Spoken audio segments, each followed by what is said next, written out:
ñoom ñëpp dañuy jug yëngu ah en commençant par moi. ayca jug leen jug leen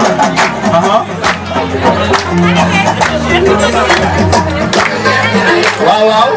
ndaw ñi ñoo waral ñu ñëw fii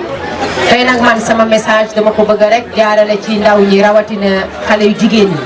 man lépp loo xamante ni dafa concerné jeunesse bi muy góor muy jigéen daf may intéressé torop ndax dama gis ni fii Afrique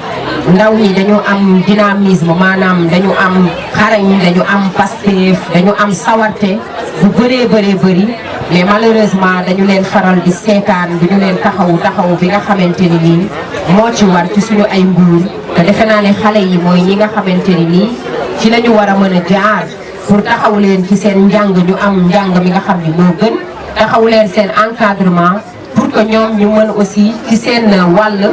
développer suñu continent, développer suñu ay réew. Je veux une jeunesse sénégalaise qui se bat, qui sait se mobiliser, qui sait rester debout, qui sait rester positive, qui sait impulser, qui sait donner du rêve nga xamante ni pour ñu mën a rêver. Mais pas une jeunesse sénégalaise qui vraiment attend tout de l'État, attend tout des parents, attend tout des familles. ndax loolu boo koy def yaafus rek ngay doon.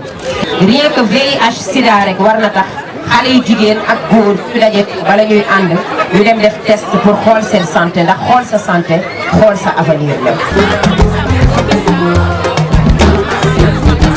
suma wootee